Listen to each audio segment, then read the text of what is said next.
आपका अपने channel super chemistry classes में स्वागत है। जैसा कि हम लोगों ने पिछले लेक्चर में क्रिस्टल तंत्र के बारे में पढ़ा था, 3 क्रिस्टल तंत्र को बारे में हमने बता दिया था।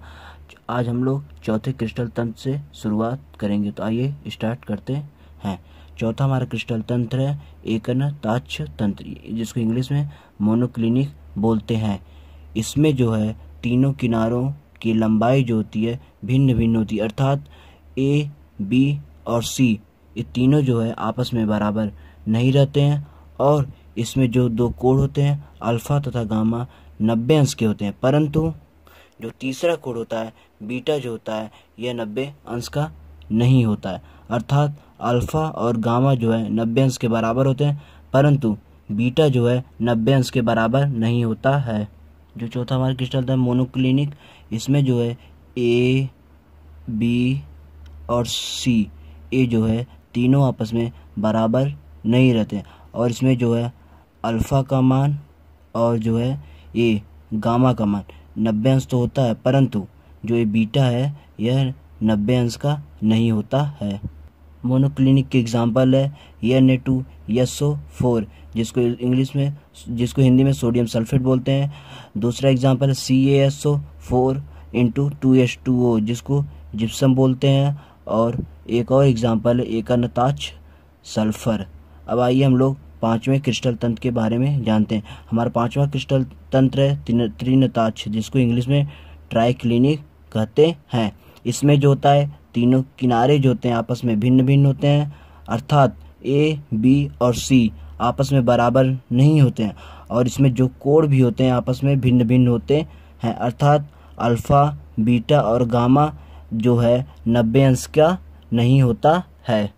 मतलब कि 5वें क्रिस्टल तंत्र जो ट्राइक्लिनिक है उसमें जो है ए, बी और सी ये तीनों का मान जो होता है भिन्न भिन्न होता है, यानी कि आपस में बराबर नहीं होते। और अल्फ़ा, बीटा, गामा ये भी जो है आपस में बराबर नहीं होता, अर्थात इनका जो डिग्री है यह 90 अंश का नहीं होता है। आइए इसके एग्जाम्पल जान लेते हैं। ट्राइक्लिनिक के एग्जाम्पल हैं K2SO4, जिसको हिंदी में पोटेशियम सल्फेट कहते हैं। दूसरा एग्जांपल है CuSO4 × 5H2O, जिसको हम लोग कॉपर सल्फेट पेंटाहाइड्राइड बोलते हैं। और तीसरा एग्जांपल है H3BO3, जिसको बोरिक एसिड कहते हैं। और नेक्स्ट एग्जांपल है K2Cr2O7, जिसको हम लोग पोटेशियम डाइक्रोमेट बोलते हैं। अब आइए अगला क्रिस्टल तंत्र जानते हैं। हमारा छठा जो क्रिस्टल तंत्र है षटकोणीय है, जिसको इंग्लिश में हेक्सागोनल बोलते हैं। इसमें क्या होता है, जो दोनों किनारे ए और बी समान होते हैं, परंतु तीसरा किनारा जो सी होता है इसकी जो लंबाई होती है भिन्न होती है, अर्थात ए और बी आपस में बराबर होते हैं, किंतु जो सी इनसे भिन्न होता है। इसमें जो 2 कोण होते हैं अर्थात अल्फ़ा और बीटा 90 अंश के होते हैं, परंतु जो तीसरा कोण हमारा गामा होता है यह जो है 120 अंश का होता है, अर्थात जो है अल्फ़ा और बीटा का मान 90 अंश होता है और गामा का मान 120 अंश होता है। आइए इसको चित्र के माध्यम से जानते हैं। हेक्सागोनल में जो ए है और ये जो बी है आपस में बराबर होते हैं, किंतु यह जो सी होता है यह इन दोनों से जो है भिन्न होता है। और इसमें जो अल्फ़ा का मान और बीटा का मान 90 अंश होता है, पर और गामा का मान जो है 120 अंश होता है। आइए हम लोग हेक्सागोनल के एग्जाम्पल के बारे में जानते हैं।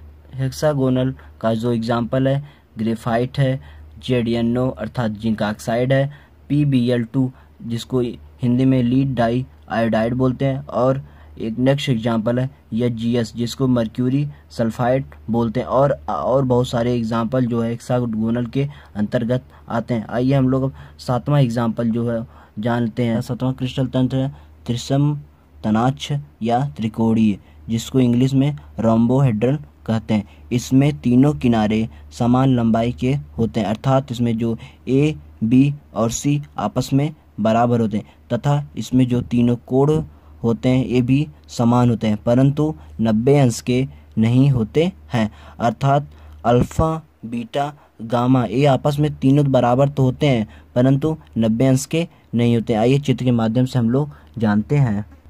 रोम्बोहेड्रल में जो होता है ए, बी और सी ये आपस में बराबर होते हैं, और जो होता है अल्फ़ा, बीटा और गामा, ये तीनों आपस में बराबर तो होते हैं परंतु 90 अंश के नहीं होते हैं। आइए इसके हम लोग एग्जाम्पल जानते हैं।